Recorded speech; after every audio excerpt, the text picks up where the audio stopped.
একটু সমস্যা হলো আমরা রাখি যে বিজেপি মানা করতেছে, কিন্তু মারা ওরা মারতেছে। বিজেপি এখন স্থগিত আছে। আমরা এখানে জনবল বৃদ্ধি করেছি, আমরা এখানে শক্ত অবস্থানে আছি। গতকাল বিকাল থেকে তারা আর সীমান্তের কাছাকাছি কোনো কাজ করতেও আসে নাই, বা সীমান্তের কাছাকাছি কোনো পেট্রোলিংয়েও তারা আসে নাই। এটা 2010 সালের একটা চুক্তির প্রেক্ষিতে তারা এখানে এই শূন্য লাইন বরাবর তার কাটার বেড়া দেওয়ার যে সুযোগটা পেয়েছে।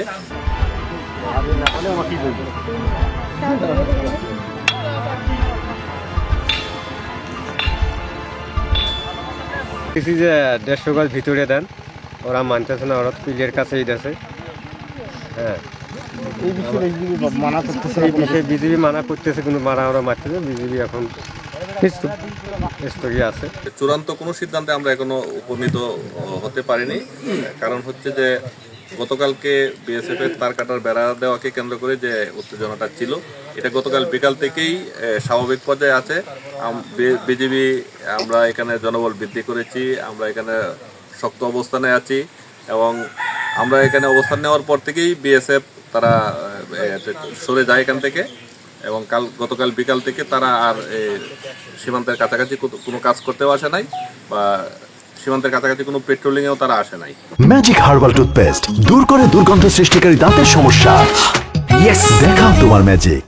তো এখন পর্যন্ত এই এলাকার পরিস্থিতি সম্পূর্ণ স্বাভাবিক আছে। তো বিষয়টা নিয়ে আমাদের ঊর্ধ্বতন কর্তৃপক্ষের মাধ্যমে সমাধানের একটা চেষ্টা অব্যাহত আছে। তারপরেও বিজেপি এখানে কঠোর অবস্থান নিয়ে আছে।